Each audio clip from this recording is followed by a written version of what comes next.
2월 27일 본문은 시편 49편 1절에서 20절, 제목은 인생을 깨달아야입니다. 시편에는 레위 지파 고라 자손의 시가 두 부분에 모여 있습니다. 시편 42편부터 49편, 그리고 시편 84편부터 88편 이렇게 모여 있습니다. 시편 49편은 고라 자손의 첫 번째 묶여있는 시 중에 마지막 시로 인도자를 따라 부르는 노래입니다. 잠언이나 전도서와 같이 인본주의적인 인생관을 가지고 재물을 쫓는 자의 어리석음을 지적하는 지혜시로 분류가 됩니다. 인생은 유한해서 결국에는 죽을 수밖에 없는데 무덤까지도 가져갈 수 없는 재물을 의지하는 자는 어리석은 자임을, 그래서 하나님만을 의지해야 할 것을 교훈합니다. 본시는 이러한 주제를 가지고 있어서 유대인들은 친척의 장례식에서 시편 49편을 많이 암송했습니다. 시인은 만민들을 향해, 세상의 거민들을 향해 들으라, 귀를 기울이라고 합니다. 들으라고 번역된 샤마은은 세심한 주의를 기울여서 듣고 들은 것을 마음으로 받아들여서 행동으로 순종한다는 의미를 지닙니다. 그리고 귀를 기울이라고 번역된 아자는 무엇인가가 들려질 때 그 내용을 머리로 이해하고 묵상하면서 듣는다는 말입니다. 시인은 지금 이 세상에 있는 모든 사람들과 오고 오는 모든 세대를 향해서 지혜의 말을 세심한 주의를 기울여 머리로 이해하면서 순종하겠다는 마음을 갖고 들으라고 합니다. 귀천, 빈부를 물론하고 모든 계층의 사람들이 다 들어야 할 것입니다. 나의 입은 지혜를 말하고 내 마음의 묵상은 명철일 것이다. 내가 비유에 내 귀를 기울이고 수금으로 나의 오묘한 말을 풀 것이다. 지혜로 번역되는 호크마는 인간이 바른 삶을 살기 위해 알아야 할 진리를 말하고, 명철로 번역된 태분하는 깊은 통찰력을 가리킵니다. 지혜와 명철은 삶에 필요한 실제적인 지혜와 통찰력을 말합니다. 시인은 조상들과 지혜자들로부터 듣고 배워서 깨달은 그 진리의 말씀을 감격에 겨워 선포하겠다고 했습니다. 시인의 생각을 지배하는 것은 지혜와 명철, 비유와 오묘한 말입니다. 하나님의 백성인 우리의 생각을 지배하는 것도 바로 이러한 지혜와 명철, 비유와 오묘한 말이어야 할 것입니다. 하나님은 솔로몬을 통해 지혜가 제일이니 지혜를 얻으라, 네가 얻은 모든 것을 가지고 명철을 얻을지니라고 했습니다. 그리고 야고보는 너희 중에 누구든지 지혜가 부족하거든 모든 사람에게 후히 주시고 꾸짖지 아니하시는 하나님께 구하라, 그리하면 주시리라고 했습니다. 지혜와 명철이 우리의 생각을 지배하도록 말씀을 묵상하고 기도해야 할 것입니다.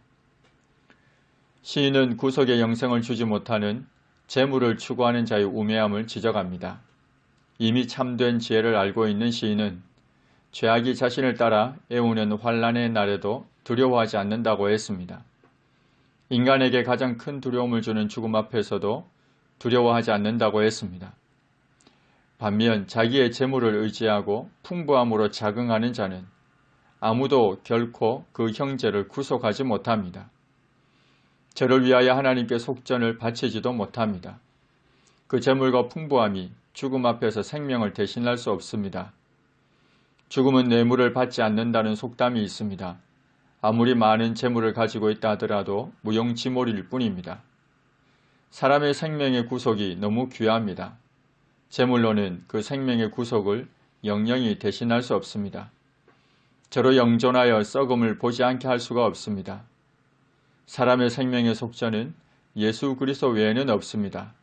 아들을 믿는 자가 영생이 있습니다. 아들이 있는 자에게 생명이 있습니다. 재물로는 영생을 얻을 수 없고 오로지 예수 그리스도를 믿는 자만이 영생을 얻을 수 있습니다.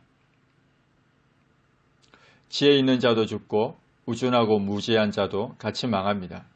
모두가 죽습니다. 죽음 앞에 그 누구도 예외가 없습니다. 그리고 그들이 소유했던 재물들은 타인에게 넘어가게 될 것입니다. 그들이 살았을 때 생각하기를 그 집이 영령이 있고 그 거처가 대대로 미치리라 하여 토지를 자기 이름으로 칭하지만 결국 죽음 이후에는 타인의 것이 되고 맙니다. 사람은 짐승과 달리 존귀하지만 영원하지 못하는 것은, 반드시 죽는 것은 짐승과 같습니다. 그러니 이 진리를 깨닫지 못한다면 짐승과 다를 것이 없습니다. 이것이 그들 자신을 신뢰하는 어리석은 자들의 운명입니다. 그리고 물질을 쫓는 자들은 오히려 자신을 신뢰하는 자들의 말을 칭찬합니다. 그러나 양같이 저희를 음부에 두기로 작정되었습니다. 사망이 저희 목자입니다. 반드시 죽음에 이르게 될 것입니다. 반면 하나님을 경외하며 하나님의 뜻을 따라 살아가는 정직한 자는 종국에 가서는 자신을 의지하고 물질만을 추구하는 자들을 다스릴 것입니다. 자신을 의지하고 물질만을 추구하는 자들의 아름다움은 죽음 앞에서 사라져 그 거처조차 없어질 것입니다. 네가 어찌 허무한 것에 주목하겠느냐? 정령의 재물은 스스로 날개를 내어 하늘을 나는 독수리처럼 날아가리라. 그러나 하나님은 나를 영접하실 것입니다. 내 영혼을 음부의 권세에서 구속하실 것입니다. 사람이 치부하여 그 집 영광이 더할 때에 우리는 두려워할 이유가 없습니다. 저가 죽음에 가져가는 것이 없고 그 영광이 저를 따라 내려가지 못하기 때문입니다. 저가 비록 생시에 자기를 축하하며 스스로 좋게함으로 사람들에게 칭찬을 받을지라도 그 역대의 열조들에게로 돌아갈 것입니다. 반드시 죽을 것입니다. 영영이 빛을 보지 못할 것입니다. 종귀에 처하나 깨닫지 못하는 자는 멸망하는 짐승과 같습니다. 12절에서도 같은 말씀을 했습니다. 사람은 존귀한 존재입니다. 그러나 인생의 진리를 깨닫지 못하고 그 진리에 따라 살아가지 못하면 멸망하는 짐승과 다를 바가 없습니다. 하나님, 지혜와 명철이 우리의 생각을 지배하게 하옵소서. 지혜를 얻기 위해 말씀을 묵상하고 기도하게 하옵소서. 누구나 죽을 수밖에 없다는 사실을 인식하고 생명을 주지 못하는 물질에 집착하지 않고 예수 그리스도를 믿고 따르게 하옵소서. 예수님의 이름으로 기도합니다. 아멘.